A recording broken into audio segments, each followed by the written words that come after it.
What's up, Ramley? This is the Rams Skinny. I'm your co-host, Ryan Dara, joined as always by the man, the myth, the legend, Ryan Skinny T. Anderson. Excited to talk to you all about our 1-1 Rams facing Cincinnati Bengals this week on primetime. First primetime game for these Rams on Monday Night Football. An extra day to relax for Rams fans. Just enjoy Sunday, drink a lot of beer, watch other teams lose and not stress, and then have all day Monday to look forward to this 5:15 kickoff. But first, Mr. Skinny T, what's up, brother? How we doing? Doing pretty good, man. It's week 3 of the season. I feel like we're kind of getting into the rhythm with this thing. So, I think this is probably a very positive week for the Rams as well. I think this is probably the best they're feeling heading into this matchup. Yeah, I think fairly healthy, which we'll get into a little bit, maybe give a little injury report, but overall fairly healthy. A lot of excitement, a lot of talk about these young Rams with Puka Nacua, obviously, and Tutu Atwell and Kyren Williams. All sorts of good things to get into. Quickly, before we do, new sponsor of the show today, want to announce a partnership with PrizePicks. If you haven't heard of them, it's a daily fantasy and pick'em platform that is legal here in California. Legal in, I believe, 30 states across the country. So if you're here in Los Angeles, you can do some, fun wagers on the game. Use our promo code RAMS LAFB, all one word, RAMS LAFB. It's going to give you a 100% deposit bonus up to $100. So you sign up, put in $100, you will get $100 free to play with. Put 50, you get 50 free dollars. The minimum deposit is $10. So you put $10 in, you get 10 free dollars to play with. You can use it tonight for Thursday Night Football, or you can wait till Monday.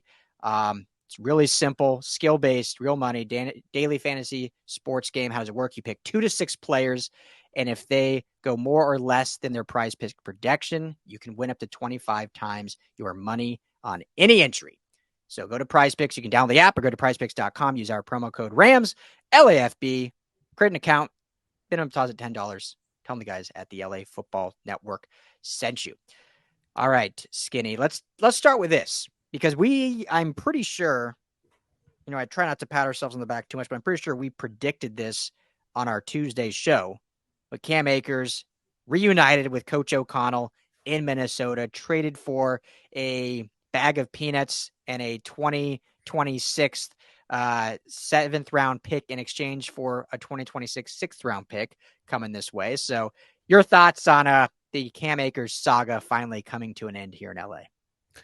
It's a shame that it never really worked out, never really panned out for the guy here in LA. They used for the Rams anyway. That's a lot of draft capital that they spent on him, way back then.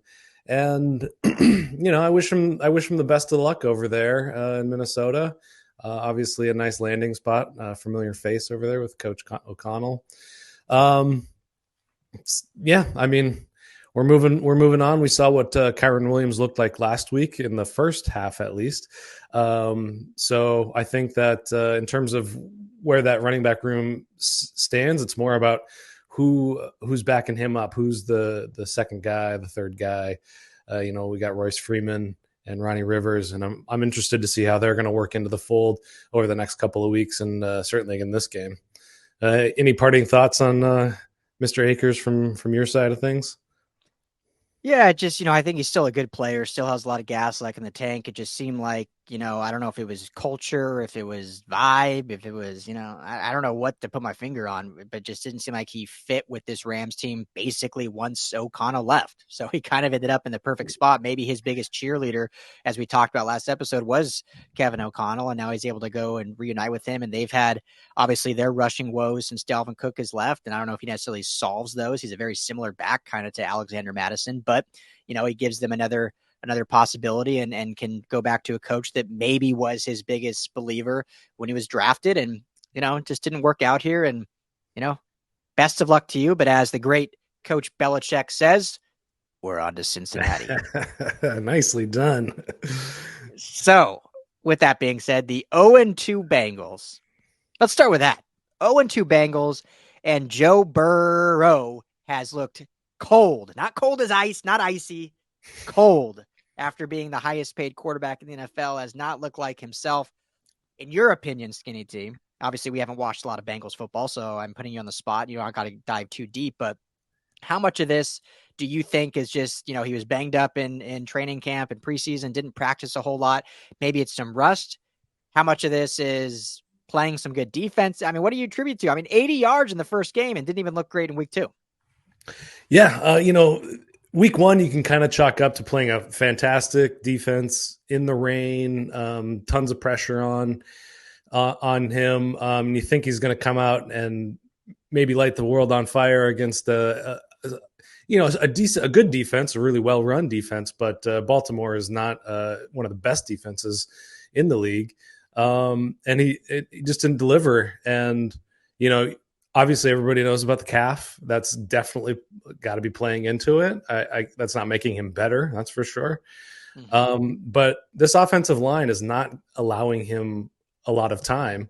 He has one of the shortest times to throw in the pocket in the league right now. And I think that's, his ADOT is coming down. He's not able to, get the ball down the field to Jamar Chase like he likes to.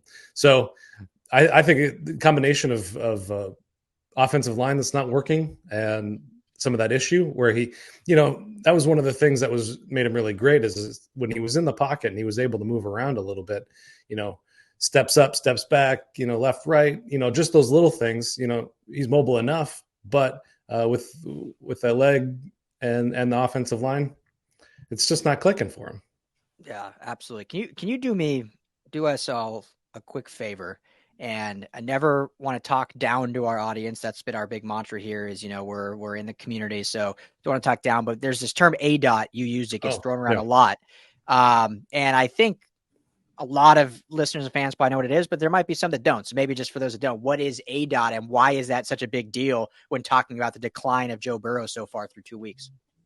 So it's the average depth of target. So it's basically the air yards that a quarterback is throwing to any given receiver, and they total it up and average it by the passes thrown. So what that means, what that can show anyway is, are you getting explosive plays? Particularly for receivers, if a guy has a long ADOT, you're hitting that guy downfield more often. So it also reflects on the amount of time that the quarterback has.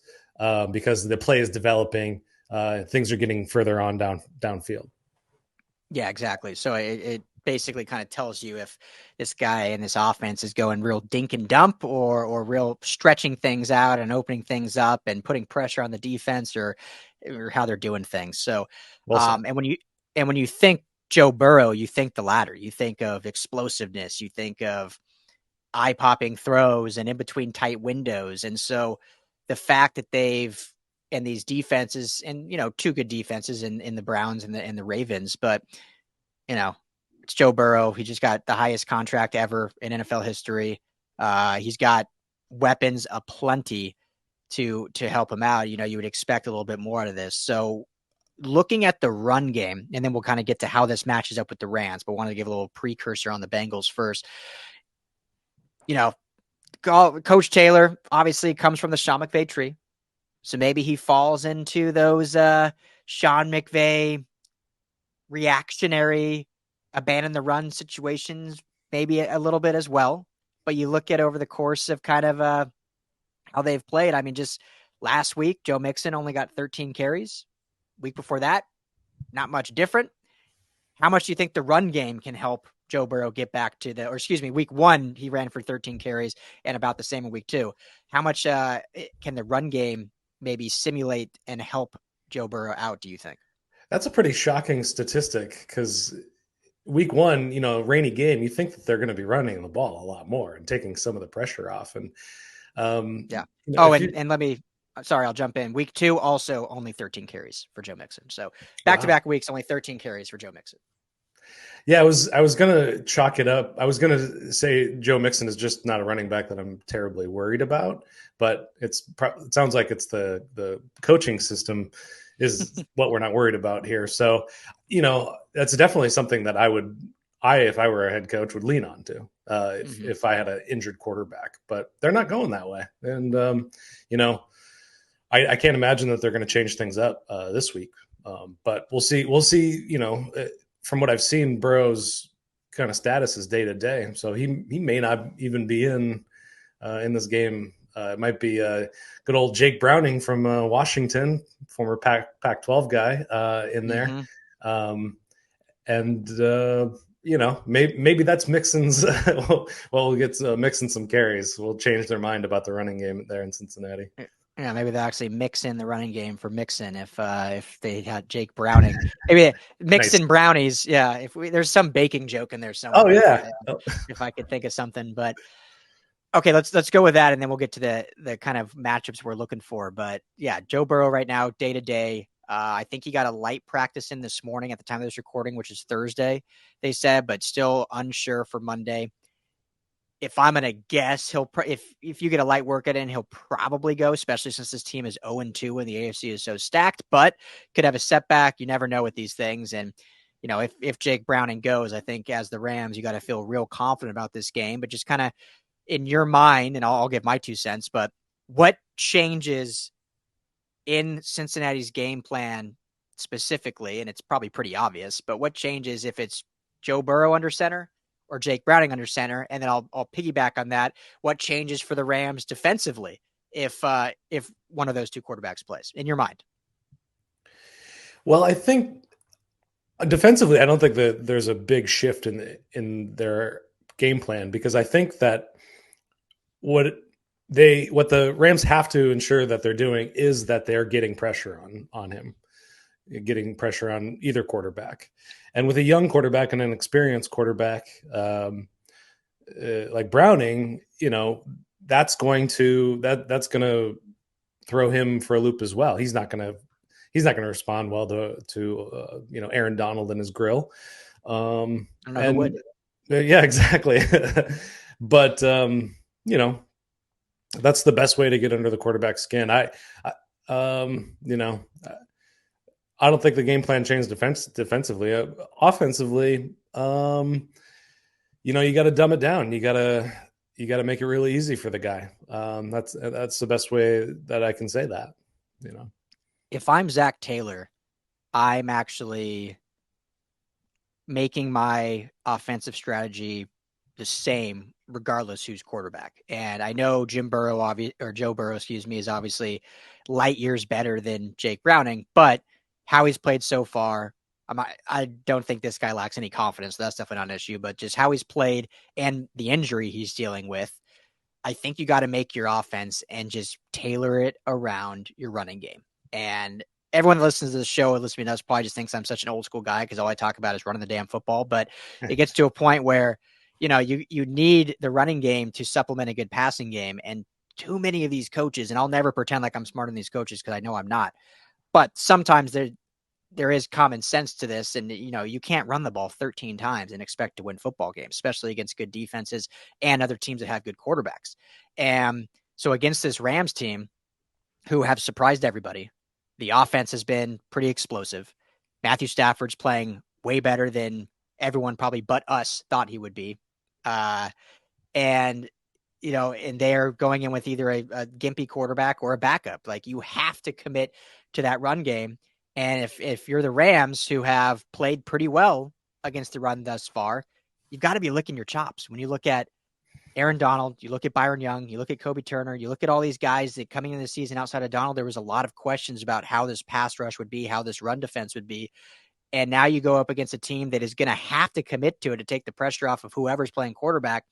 And you've got to say, man, we're gonna light this running game up, and we're also gonna pin our ears back in passing situations and really have a go against an offensive line that has struggled somewhat. So I see the Rams defense having a really good game in this one. They showed flashes against the Niners. The Niners are one of the best offenses in football, and now they go up against a really struggling offense in the Bengals, which is so weird to say after what they've done the last 2 or 3 seasons. And just kind of the hype they've had coming into this year, but how they've looked thus far. And if they go 0-3, their chances of making the playoffs are basically over. I mean, they'd have to go on quite the tear to get right and get back into the playoffs. So, I mean, I'm sure they're coming in with their hair on fire. But, Yeah. I like the way you said it, licking their chops. I think that's this defense is, in terms of their pressure rate, they've only gotten 3 sacks in there, but their pressure rate is above average in the league, which is not what anybody thought. Yeah. So, if Burrow is able to hang back there with some extra time, more time than he's had over the last couple of weeks, this could be a game. But so far, it doesn't look like that's what the story is being told, Yeah. All right. So let's look at 3 key matchups, Skinny. 3 skinny T matchups. I guess I'll sprinkle mine in too. But let's pretend Joe Burrow at this point is playing. But give me one key matchup that you're looking for at this game, whether it's player versus player, mano a mano, position versus position, coach versus coach, whatever it may be. Give me one key matchup, and then I'll follow suit. Yeah, I'm gonna go with coaching matchup. Both, as I was saying before, the Bengals are coming in motivated. They can't lose this game. Basically, they go 0-3. This is a lost season for them. So, what are they going to dial up? Are they going to change things up? Are they going to get more carries for Mixon? That's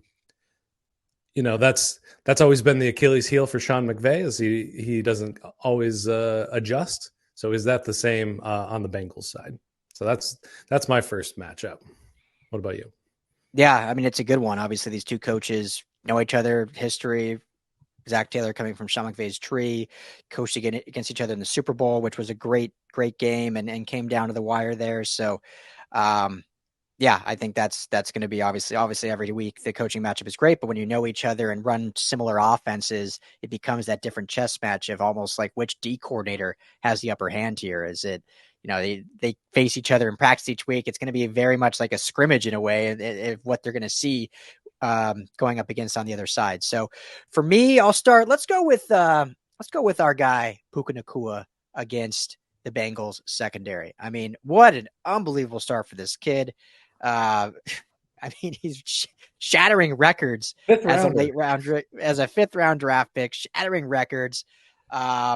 What's the nickname everyone's calling Puka Donich? I think is what's going around. Oh, I like Puka Kupp a little better. I think Puka Kupp flows well, and he reminds me of Cooper Kupp the way he plays. So, but can he keep up this pace that he has already started through 2 weeks? And obviously a lot of that is play calling. Obviously a lot of that is Matthew Stafford's trust in him. But what's wild about it, Skinny T, is even with this explosion from Puka Nacua, Stafford's been still targeting other guys. I mean, Tutu Atwell's looked great through 2 weeks. You're getting Kyren Williams involved in the passing game. And so it's not like the last year when it was the Cooper Kupp show and that was it. No one was else on the stat sheet. Like, you're still getting guys peppered the ball, but Puka Nacua is just shining above them. So I want to see how he responds to kind of this almost newfound fame. I mean, when you're a 5th round pick, you fly under the radar, and yeah, you can be a camp darling and fans can kind of say, ooh, I kind of like this new young kid coming up. But the 2 weeks he's had, he's getting featured on Good Morning Football. He's getting talked about on First Take. He's getting talked about on every morning drive show. He's getting talked about on every Rams podcast out there. And I know he's a professional now, and obviously he probably blocks that out a little bit, but that means the defense is also taking notice too. You're not some no-name 5th rounder now that no one's paying attention to. You're now wide receiver 1 on this Rams team that is lighting other defenses on fire, and you don't want to be that defense that gives up 15 catches to this kid. So how does he respond to not only the newfound fame that he's had, but to the defensive scrutiny that he is now going to get week in and week out as that kind of pseudo wide receiver 1, and then also the oblique injury that he's kind of been dealing with. McVay said again in his press conference, I believe it was Wednesday or Thursday morning, said, they're going to deal with it cautiously, but he doesn't think it'll affect him anyway leading up to the game. But obviously obliques are something that's just painful makes it hurtful to breathe sometimes and run and all that stuff. Any So kind of movement, yeah. any movement. So, and obviously as any football player, but for sure a receiver, you got to have a lot of movement and a lot of within your extremities. So how does he deal with that, and how does he take on this new identity as the number one man in Los Angeles, the number one man in Matthew Stafford's heart, and the number one man in Sean McVay's playbook in terms of moving the football down the field in the right way? So with that, we're going to get to Skinny T's number 2 matchup on podcast. On radio, we got to take a break. We're out of time here. We thank everyone on the Mightier 1090 ESPN Radio, as always, for hanging out. We hope you jump over to LAFBnetwork.com to catch the rest of this. We'll probably have another 10 minutes or so of this Rams-Bengals preview, but we'll have plenty more other LA football talk after the break. But for podcasters, let's keep this thing rolling. So, all right, Skinny T, matchup number 2. Matchup number 2, I'm going to go with Ja'Marr Chase and Derion Kendrick. Kendrick has given up some bad plays, some penalties being called on this young man as well. And Ja'Marr Chase is the one guy I would say on the Bengals that I'm still afraid of. He is who he's always been, but he's just not getting the catches in the places in the field that he can make defenses pay. And as we've said in every week, this is a very young secondary. A lot of them are untested, learning a lot and performing better than they should. But this is the matchup that worries me a bit. Yeah. He's he's looked good at times, like you said, but also has given stuff up at times. So seeing how he continues to grow, and I think the secondary is definitely surprised in how well they've played against the great receivers in Seattle and the great receivers in San Francisco. San Francisco had some big moments, but overall they were able to, they didn't get destroyed by them, we'll say. Like, they definitely gave some stuff up, but it wasn't a horrific showing. It wasn't a Los Angeles Chargers showing in terms of secondary play. And I hate saying that. We support all teams here on the LA Football Network, but this Rams young secondary has played much better than the Chargers secondary that has, I think, a lot more, at least, name recognition in terms of talent. So hats off to that. But all right, so my number 2 matchup, let's go Kyren Williams versus the Bengals linebacking unit. And what I've loved about watching Kyren Williams in this offense so far, I said it in our recap episode, Skinny T, so I don't want to hash on it too much, but this is the first time, and I'm not saying he's at this player's level yet, but this is the first time we've seen a Todd Gurley-esque usage rate for running back since Todd Gurley. We haven't seen that do-it-all back since Todd Gurley was traded or released and went to Atlanta. They've drafted Darrell Henderson.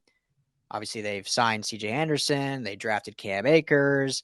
And none of them were really that do-it-all in pass pro, in the receiving game, and in the running game. And through 2 weeks, Kyren Williams has been that do-it-all. 4 touchdowns. He's looked pretty damn good through the air in terms of receiving. He's been great in pass blocking. And when given the opportunity, has run much better than at least Cam Akers did as well. So it excites me that we're finally seeing Sean McVay use someone in that way again, which is what made their offense so elite during that 17 and 18 season. And now when you have a quarterback like Matthew Stafford that's able to expose that, how much better and stronger can you be when you have that option? So seeing how he's going to go up against, if the Bengals do put a backer on him, if they slide down kind of a star nickel corner to cut him on the release, or a safety, but seeing that matchup, I think will be a lot of fun to see how Kyren Williams can continue to blossom in this kind of, I don't want to call it a new look offense, but almost a throwback offense, if you will, for Sean McVay.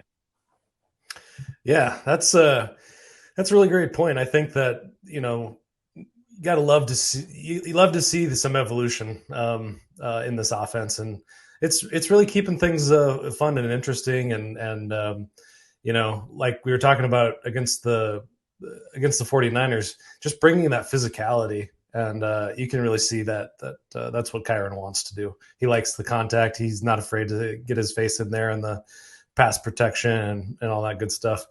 My very last one, I believe, this is my third. Yeah. Third and final. I'm gonna go with the man himself, Matthew Stafford, versus this pass rush. Um, this pass rush hasn't been much. This Bengals pass rush hasn't done a lot so far this season, which is it'll be an interesting test for them to see if they're able to get more pressure, because this offensive line, the Rams offensive line, has given up some eighth most pressure according to PFF. They've given up 31 pressures on Matthew Stafford, but they've only given up one sack. So if they're able to generate the pressure, but actually get to the quarterback in a more effective way, that could be something that would swing this game in the Bengals' favor. So obviously, the offensive line held up really well against a formidable pass rush, but it's a new week, so but I mean, Stafford continues to be phenomenal. Taking only one sack says a lot about him, even though he's given up. He's eighth in pressures taken, so definitely high, but only one sack, and he's still got plenty of time to throw in the pocket. So he's making things happen despite it. So that's kind of an interesting wrinkle to this game: is can this offensive line continue to do what they're doing? Yeah, I've been so impressed by this offensive line, and more so Matthew Stafford, and I hope he goes and balls out this Monday night on prime time, and he can get some love. Not that he needs it or probably desires it, but get some respect again across the league. Is like, okay, this guy's not dead. He's not gone. He's still here to play. These other Aaron Rodgers, Tom Brady, they all got love in their elder years. I don't know why can't Stafford. So hopefully he goes out and proves all them wrong, and proves our friends from Phoenix wrong about why he can lead this team to a potential playoff. So my final one, I'm going to go kind of a double, I guess, here, if you will. I don't know if that's cheating or not, but I'm going to go for a coverage matchup. So from the Rams perspective, want to see Cobie Durant and Tyler Boyd if he's covering in the slot. Obviously all the shine goes to T. Higgins and Jamar Chase, and rightfully so, but Tyler Boyd can definitely be a weapon in that slot. And if Cobie Durant's going to be playing kind of that slot nickel corner, star corner, if you will, how he's able to neutralize and keep Tyler Boyd at check, especially if they're going to give extra help on the outside to the big two. So really interested to watch that. And the other one, for those that forget, our good buddy Nick Scott is now one of the safeties over there in Cincinnati. And so how is he going to do against one Tutu Atwell? Tutu Atwell, obviously, he's not going to probably cover him mano-a-mano, but Tutu, everyone kind of believes him to be this deep threat. But we've really seen him used a lot over the middle and intermediate stuff so far this season. He's gone over the middle and made some really crucial catches in that 10 to 15 yard range in between the backers and the safeties. We know Nick Scott likes to lay the wood on those intermediate over the middle routes. And so what's that going to look like if they send Tutu over there, if Nick's going to be expecting that, knowing this offense and knowing how they run things? So that'll be a fun dynamic. Obviously don't want anyone to get hurt, but look out for that happening if Tutu's going over the middle. Yeah, I tuned into one of the Bengals games just for a second, and it just so happened that Nick Scott was forced to fumble when I had flipped over there. That was kind of nice to see, nice nostalgic little moment, bringing Nick Scott back into the conversation. Yep. Yeah, that's Tutu has made some real big man catches. Yeah. Like laying out, getting hit. Guys swatting at the ball. So that's been really impressive to see that from a guy that's I like to issue the challenge that he and I should race, because he's 5'8", 150. I'm 5'8", 150. So I think I should probably be as fast as him. So the challenge has been out there. I've put it on Twitter. I've told other teammates of his to tell him, that the challenge is out there. I haven't heard back from you, Tutu. Are you afraid or something? That's it. Fear, shaking in his cleats. That's what it is. More feel for to race you than go over the middle against 250-pound backers. So let's make it happen. Yeah. Go ahead. This isn't a matchup to watch necessarily, but Van Jefferson, where's he been? I'd love to see a get right game for him. Make a couple of key catches. And he got blamed for both of the Stafford interceptions last week from various different news outlets. So Did he? I didn't he's even taking see a lot that. of heat. Yeah, he was supposed to have like some chip help that would have prevented the whoever made that interception that bounced off of Kyren's. Kyren's hands. And then the other one Okay. he was in the wrong spot. Anyway, but yeah, I'd love to. Let's get some passes to Van Jefferson, see if he's still on this team. Let's end with that. Just one question about that. I'm glad you brought it up, and then we'll wrap up. His lack of usage and production. Do you think it's a trust issue between Stafford and them? Do you think it's just maybe because he was seen as wide receiver one, he's getting better coverage guys on him? Like, why do you think it is that he's been non-existent essentially, and Puka Nacua and Tutu Atwell have exploded? Yeah, I think it's kind of a little bit change of the of offensive scheme, where first year specifically, 2021, they were really trying to air it out, and that's kind of where Van Jefferson is. Those are the routes that he's running. He's running straight down the field a lot of the times, deep routes, and we're just not seeing that as much from most of Tutu and Puka's catches have come kind of within like 10 to 15 yards or so, and they just kind of chunking the ball down the field rather than deep strike down the field. He's also made a few mistakes as well. He's had opportunities to make big plays and he just hasn't come down with the ball. And that's the McVay doghouse is a fickle thing. So I don't know where he stands in terms of that. So Yeah, those are kind of my two thoughts on it. here's a play design I want to see on Monday night. Listen up, Sean McVay, because I think this will work. All right. So I want to see the gauntlets all day today. I wish I had a whiteboard here, but I'll try to do it with my hands. If you're listening, sorry, you'll have to just listen to the aura of my voice and hopefully get it across. But if you're on video, hopefully you can watch. So I want to see early in the first quarter, 2-2 lined up in the slot, Van on the outside. So you can call it X and Y, or X and Z, whatever you want. No, Z's on the outside, but just X in the slot guy. So I want, in that instance, Van to run a 10-yard dig and Tutu to run just a 9 route, just a go route. And if it's open, obviously hit it. But if the safety plays over the top of Tutu, then great. Don't hit it. Maybe hit the dig route on Van. Then later in the game, wait maybe to the third quarter, do the exact same formation, but run Tutu on a 10-yard stop route and run Van on the dig, because then hopefully you get the safety to key in on Tutu, watch him, and then jet in when he stops, and then Van will be lifted up without the cover 2 or the safety over the top. So I hope Sean McVay does that. Get Van Jefferson back in good graces on the deep shot, and maybe we'll see him back involved. Put me in, coach. Come on, baby. That's good play design. I think that's going to create some space. So that's all you need. Yeah. Let's see it happen. So let's see it happen.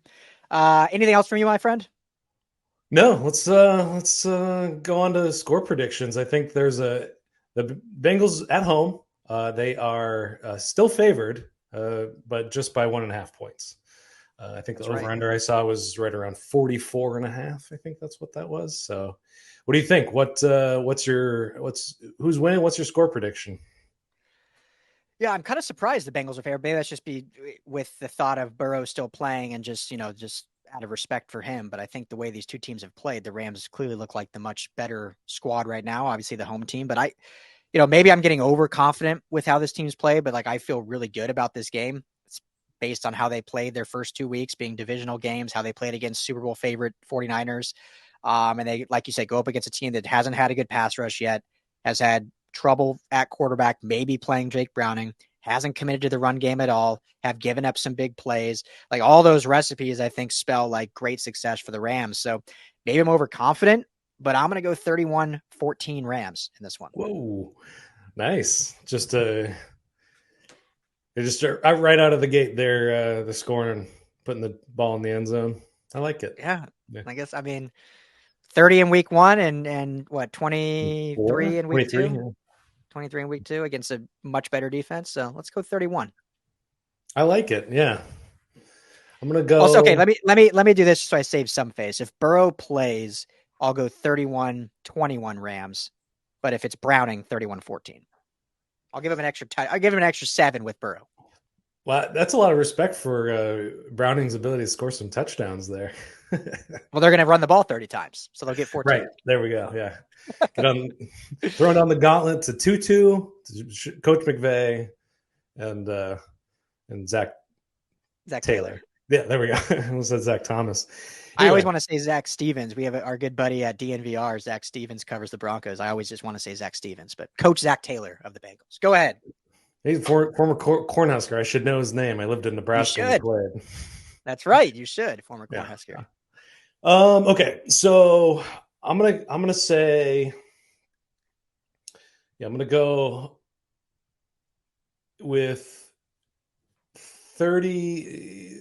I'm gonna go 29 and 10. Random. 29-10. So another big win.